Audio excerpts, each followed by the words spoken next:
जी okay Viren जी, मैं आपसे जानना चाहता हूं और मुझे बताइए कि आज इस आदेश आने के बाद, हालांकि यूपी सरकार का मैंने देखा वेलकम किया, लेकिन आनंद जी की बातों से ऐसा लगा कि बुलडोजर अभी थमने वाला नहीं है।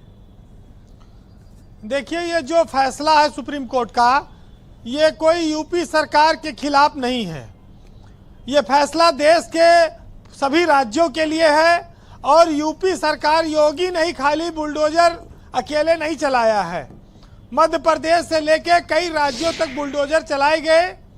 लेकिन चूंकि यूपी में सबसे ज्यादा चला और बुलडोजर बाबा नाम बन गया, इसलिए यूपी में ये माना गया कि भाई इस फैसले का असर सबसे ज्यादा पड़ेगा।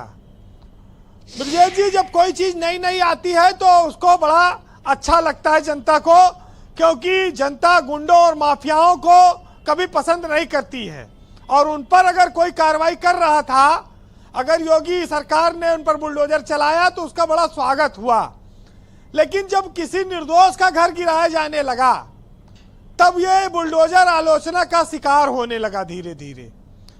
कानून व्यवस्था का जो बुलडोजर प्रतीक था, जिसने पूरे देश में योगी की एक अलग पहचान बनाई, वो बुलडोजर जो फैसला ऑन द स्पॉट करता था, उस पर तमाम सारे उंगलियां उठने लगी और सरकार को बेदर्दी कहा जाने लगा, जालिम कहा जाने लगा, संवेदनहीन कहा जाने लगा। योगी हिंदुत्व के एक बहुत बड़े लीडर थे। मुख्यमंत्री बनने के बाद वो एक कठोर प्रशासक के रूप में इसी बुलडोजर के नाते पहचाने गए। दोनों चीजों का उन्होंने एक तरह से कहा जाए अब उनके साथ जुड़ी हुई है। लेकिन समस्या इस बात की है कि दंगा करने वाले लोग डरते थे, जुर्माना भरना पड़ता था, कानून को जो लोग खिलौना समझते थे वो डरते थे। ये सब चीजें अब इस पर असर आएगा। लेकिन इतना जरूर है कि अगर एक घर में 4 भाई बहन रहते हैं, माँ बाप रहते हैं और किसी एक भाई ने कोई अपराध कर दिया, वो घर ढहाए जाने से उन 3 भाइयों का और माँ बाप का क्या दोष है जो मलबे में घर तब्दील हो जाए और सड़क पर आ जाए। गठरी में कपड़ा बीन के रखे, छोटे छोटे बच्चों को गोद में लेके मलबा देखें घर का, सड़क पे पड़े रहें, इस बात से लोगों को पीड़ा होती थी। और इसी पीड़ा को लेकर कई बार ये मामला उठा जब बांदा में एक किराएदार का घर गिराए जाने की घटना आई। अभी बहराइच में भी बहुत सारे घर गिरते, ये सुप्रीम कोर्ट ने उसमें कहा जाए तो स्टे दे दिया था, तारीख पे तारीख बढ़ रही थी। ये फैसला पूरे देश के लिए नजीर है। खाली योगी सरकार का कोई इसमें हार या कोई योगी सरकार के लिए इसमें कोई निर्देश नहीं है।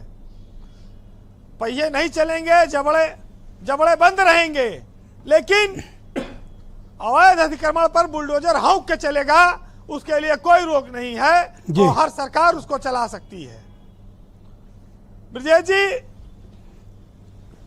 हम जब बात करते हैं तो किसी को कोई आपत्ति नहीं है। ये प्रदेश इतना बड़ा है, इतना अन्याय हर जगह, इतना रास्तों पर कब्जा है सरकारी जमीनों पर, उस पर बुलडोजर चलना चाहिए। लेकिन अपराधियों का घर गिराकर पुलिस सरकार की नजरों में नंबर बढ़ाने के चक्कर में वो ज्यादा उस पर मजा आने लगा, इसलिए बुलडोजर एक कानून का प्रतीक बन गया और पूरे देश में उसकी अलग पहचान बनने लगी। जी। राजस्व के मामले में ये बुलडोजर बहुत धीमा चलता है, वहां नहीं चलाते ये लोग। वहां पर गांव में घूरे पर, खेते पर, चकरोट पर अतिक्रमण है, वहां बुलडोजर नहीं चलाते हैं ये लोग। वहां लेखपाल की रिपोर्ट का इंतजार होता है, कानून के दस्तखत नहीं हो, तहसीलदार महीनों महीनों मुकदमा नहीं सुन पाता। लेकिन यहां तुरंत मामला ऑन द स्पॉट जो मनाई कर दो। तो बहुत सारी चीजें हैं, संवेदनशीलता की भी चीजें रही हैं इस बुलडोजर के साथ। और आपने जो बात कही, इससे हर कोई सहमत होगा कि हर सरकार ने अपने हिसाब से बुलडोजर चलाया है। इन्होंने ज्यादा चला दिया तो जो ज्यादा चलाता है उसका नाम भाई जल्दी होता है कि आपने तो ज्यादा मार दिया लोगों को। लेकिन ये कोई भारत और पाकिस्तान नहीं है, यहाँ कोई सरहदों का कोई बंटवारा नहीं है।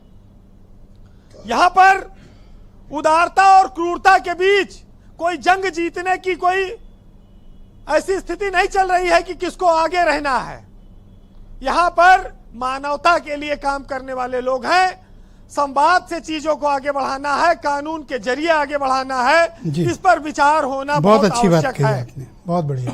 जी बहरहाल एक साहित्यकार ने लिखा है, सुनिएगा, कि लश्कर भी तुम्हारा है, सरदार भी तुम्हारा है, तुम झूठ को सच लिख दो, अखबार भी तुम्हारा है, और इस दौर के फरियादी जाएं तो कहाँ जाएं, कानून भी तुम्हारा है, दरबार भी तुम्हारा है, और सूरज की तपन तुमसे बर्दाश्त नहीं होती, एक मोम के पुतले सा किरदार तुम्हारा है।